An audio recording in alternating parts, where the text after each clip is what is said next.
تو پانچواں نقطہ ہے وہ نشانی مت پہنو جو غیر مذہب کی نشانی ہے، صلیب، ٹیکا. اور آخری ہے آپ دوسرے جنس کے کپڑے مت پہنو، مرد عورت کے کپڑے نہیں پہننا چاہیے، عورت مرد کے. یہ 6 ہے. اگر اس کا احترام کریں گے تو پوری پورنوگرافی اور پورے یہ ننگا پن دنیا سے نکل جائے گا. افسوس کی بات ہے کہ ہم کئی بار مسلم معاشرے میں دیکھتے ہیں، جب میں تقریر کرتا ہوں تو ہندو جو میری تقریر کو دیکھتے ہیں جب مجھ سے ملنے آتے ہیں تو احترام کرتے ہیں. وہ عام طور پہ حجاب نہیں کرتے لیکن اپنا دوپٹہ سر پہ لیتے اور میرے سے دور رہتے ہیں، کیونکہ جانتے ہیں کہ میں جب تقریر کرتا ہوں کہتا ہوں دے شوڈ بی نو انٹرمنگلنگ. لیکن افسوس کی بات ہے کئی مسلم معاشرے میں تو مسلمان خواتین مجھ سے بات کرتی ہے، بولتی ہے میرے فین ہے، لیکن میرے پہ چڑھ جاتی ہے. چڑھ جاتی مطلب میں چڑھنے دیتا ہوں، ایک دم آگے رکو، میں پیچھے جاتا ہوں، ایک دم دیوال آ جاتے ہیں. ارے بھائی کیا کر رہے ہیں آپ؟ چڑھ جاتی ہے، خالی یہ مہور ہے، میں تو چھونے بھی نہیں دیتا ہوں بھائی. لیکن میرے قریب آتی ہے، جب بھی جیسا بھی 2-3 میٹر سے کم ہوتا ہے تو میں اور پیچھے جاتا ہوں. ڈسٹینس ہونا چاہیے نا.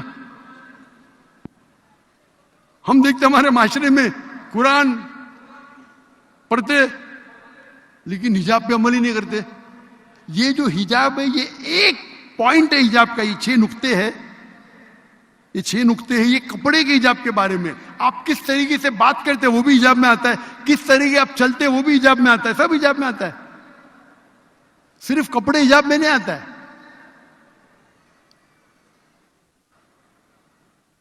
افسوس کی بات ہے جب مسلم معاشرے میں جاتے ہیں تو انہیں حجاب کی تہذیب نے، میں جاتا ہوں کئی مسلمان تاجر ان کی سیکریٹری خاتون، کیوں؟ وہ کام کرنے میں بہت اچھا ہے. اللہ کے رسول فرماتے ہیں اگر آپ ایک کمرے میں ایک مرد اور عورت نامحرم ہے تو تیسرا انسان شیطان ہے. آپ کی سیکریٹری کو آپ نوٹ دیں گے نا، کیا مرد مر گئے کیا دنیا کے؟ اپنے ریسیپشن پہ خاتون کو رکھتے، کیوں رکھتے؟ اٹریکٹ کر سکے.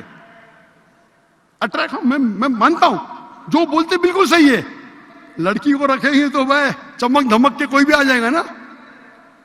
اس لیے ایروپلین میں ایئر ہوسٹس ہوتے ہیں نا اٹریکٹ کرنے کے لیے. کیوں؟ یہ آپ کو اٹریکٹ کر رہے جہنم کی طرف.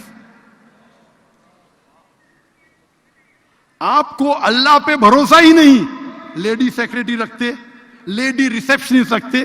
خواتین اگر کام کرنا چاہتے وہ ایسا کام ہونا چاہیے جو شریعت کے خلاف نہیں ہے اور علیحدہ ہونا چاہیے. لیڈی سیکشن بالکل الگ. They should be no intermingling of جنس. انٹرمنگلنگ ہونا ہی نہیں چاہیے. انٹرمنگلنگ ہوئے گا تو فتنہ ہوں گی. آپ اگر خوبصورت سیکریٹری کو رکھیں گے اور آپ ان کو ڈکٹیٹ کریں گے، آپ کے دماغ میں کچھ نہیں ہوئے گا تو آپ کو ڈاکٹر کی ضرورت ہے. آپ کو کچھ بیماری ہے، آپ خوبصورت سیکریٹری رکھتے، اس کو ڈکٹیٹ کرتے، پھر بولتے ذرا لیٹ ہو گیا، لیٹ رکو، وہ رکیں گی. آپ ان کے مالک ہیں. تو اللہ تعالیٰ فرماتے ہیں سورہ اسراء میں، سورہ نمبر 17 آیت نمبر 31 میں، زنا کے قریب بھی مت آؤ. زنا تو حرام میں لکھا ہے، زنا کے قریب بھی مت آؤ. آج ہم دیکھتے دنیا میں زنا، ایڈلٹری، فورنیکیشن عام ہے. امریکہ میں ایک شخص 8 عورت کے ساتھ سوتا ہے شادی کرنے کے پہلے. ایوریج. شادی کرنے کے بعد کتنے لڑکیوں سے سوتا ہے وہ لکھا نہیں. ایوریج ایک مرد امریکہ میں، ایوریج مطلب ایوریج، چاہے مسلمان ہو یا غیر مسلم ہو. ایک پی ایچ ڈی ریسرچ ہوا تھا مسلمانوں کے بارے میں، کہوں گا نہیں میں، وہ بھی ہاں یہ 8 سے کم ہے، لیکن ہاں یہ آپ جس معاشرے میں رہیں گے وہ معاشرے کو نقل کریں گے. ایوریج ایک مرد امریکن USA میں 8 عورتوں کے ساتھ سوتا ہے شادی کرنے کے پہلے. شادی کرنے کے بعد کتنے کے ساتھ سوتا وہ سروے میں نہیں لکھا ہے. زنا، ایڈلٹری، فورنیکیشن. شادی کے پہلے زنا کرو تو انگلش میں بولتے فورنیکیشن، شادی کے بعد کرو تو بولتے ایڈلٹری. قرآن مجید میں سورہ اسراء سورہ نمبر 17 آیت نمبر 31 میں لکھا ہے آپ زنا کے قریب مت آؤ. زنا کے قریب مطلب ابھی میں کہوں گا ایک لڑکی فون کرتی ہے اور ہم جانتے ہیں کہ آواز اورا میں نہیں آتی. آواز خاتون کی آواز جو ہے وہ اورا میں نہیں آتی. تو خاتون فون کرتی ہے تو میں بات کرتا ہوں, 2 بار فون کرتی, 3 بار فون کرتی, پھر اچھی آواز میں بات کرتی. ارے لڑکی سے بات کرنا کیا ہے, نو پرابلم. پھر بولتی چلو چائے کے لیے باہر جائیں گے. چائے کے لیے کیا پرابلم, نو پرابلم, ہم زنا تھوڑی کر رہے ہیں, چائے کے لیے. پھر 2-3 بار چائے کے لیے جائیں گے, میکڈونلڈ میں جائیں گے, کینٹکی فرائڈ چکن میں جائیں گے, اسٹاربکس میں. بعد میں بولیں گے رات کو کھانے پہ جائیں گے, رات میں کھانے کے لیے حرام تھوڑی ہے. اس کے بعد ہوٹل میں ساتھ میں سوئیں گے. اسے کہتے خطوات الشیطان. پہلے شیطان جانتا ہے کہ آپ اچھے مسلمان ہیں تو ٹیلی فون پہ بات کرنا, ٹیلی فون پہ خاتون سے بات کرنا تو حرام نہیں, لیکن بے بنیاد بات کرنا. اللہ فرماتے قرآن مجید میں سورہ احزاب میں سورہ نمبر 33, اللہ کے رسول کے بیویاں سے, ہمارے امہات المومنین سے, اللہ تعالیٰ فرماتے آپ کی آواز be complacent in your voice, مطلب آواز کو آپ زیادہ خوبصورت مت بناؤ, نہیں تو اس آدمی جس کے دل میں بیماری ہے وہ غلط سوچے گا. کس سے کہہ رہے؟ امہات المومنین سے. اللہ تعالیٰ فرماتے ہمارے اللہ کے آخری نبی کے بیویوں سے کہتے ہیں, یعنی اگر ہائیسٹ کس کا اگر عہدہ ہے خواتین میں وہ امہات المومنین کا ہے. اللہ تعالیٰ فرماتے be complacent in your voice, اپنی آواز پہ دھیان دو, مطلب زیادہ خوبصورتی مت کرو. اگر زیادہ hello how are you, I am very fine, آپ کیسے ہو, میں تو بہت اچھی ہوں. اچھا آپ نے یہ پکچر دیکھی امیتابھ بچن کا, ہم نے دیکھا. ابھی کیا ضرورت ہے آپ کو بات کرنے, بات کرنا حرام نہیں, لکھنا بات کرتے تو زیادہ کمپلیسنٹ مت ہو, مطلب زیادہ خوبصورت سے بات کریں گے تو کیا ہوگا. اللہ فرماتے سورہ روم میں سورہ نمبر 30 آیت نمبر 21 میں اللہ نے مرد اور عورت کے بیچ میں محبت ڈالی. مرد اور عورت مطلب بیوی اور شوہر کے, لیکن اب بیوی شوہر نے پھر بھی محبت آ جاتی ہے تو یہ حرام محبت ہے. خطوات الشیطان. تو سیکرٹری رکھیں گے, بہانا چاہیے بھائی اچھی ہے وہ, کیا ضرورت ہے, مرد کیا مر گئے. تو یہ سب حجاب کے خلاف ہے, صرف کپڑے پہننا نہیں. تو ہم دیکھتے ہیں, ہم عام طور پہ اشتہار لو, لوگ ذاکر بھائی کیوں آپ بولتے ہیں یوٹیوب کے ایڈورٹیزمنٹ حرام ہے, کیونکہ اس کے اندر ایڈ حرام ہے. 75% ہینڈ کے اندر آپ دیکھیں گے خواتین, موٹر سائیکل ایڈ میں خاتون ہے, گاڑی کی ایڈ میں خاتون ہے. مجھے کس نے کہا BMW کے ایڈ کے اندر ایک لڑکی کھڑی ہے بکینی میں اور اس پہ لکھا ہے ٹیسٹ ڈرائیو ہر ناؤ. اسے ابھی چکھو. کس کو, گاڑی کو یا لڑکی کو؟ کیا ہو رہا ہے, ہم ہمارے ماں کو بیچ رہے, بیویوں کو بیچ رہے, بہن کو بیچ رہے, کیا ہو رہا ہے, اور کہتے ہیں ماڈرن ہو گئے. تو اللہ تعالیٰ فرماتے ہیں کہ زنا سے دور, زنا کے قریب مت آؤ. اللہ تعالیٰ کئی جگہ کہتے قرآن میں خطوات الشیطان, مطلب شیطان سے تو بچو ہے, شیطان کے سٹیپ سے. خطوات الشیطان. اگر وہ پتہ ہے کہ آپ اچھے مسلم ہیں تو وہ چیز کرے گا جو مباح ہے, لیکن اس کے بعد آستے آستے آئیں گا. تو پہلے آپ دیکھ لو نا. میں دیکھتا ہوں مسلم معاشرے میں عورت آدمی ہاتھ ملا رہے, ارے ہاتھ ملانا خراب ہے کیا, کتنے جاہل لوگ ہیں, ہاتھ ملانا خراب ہے کیا. اللہ کے رسول فرماتے اگر ایک آدمی ایک غیر محرم عورت کو چھوتا ہے تو سر میں کھیل ٹھوکنا بہتر ہے, سر میں کھیل ٹھوکنا بہتر ہے بنسبت ایک غیر محرم عورت کو چھونا. ارے لیکن وہ تو میری بیٹی ہے, صرف 16 سال کی ہے. 16 سال کی بیٹی کے ہو جائز ہے, اگر آپ کی بیوی نے اسے جنم نہیں دیا آپ چھو بھی نہیں سکتے.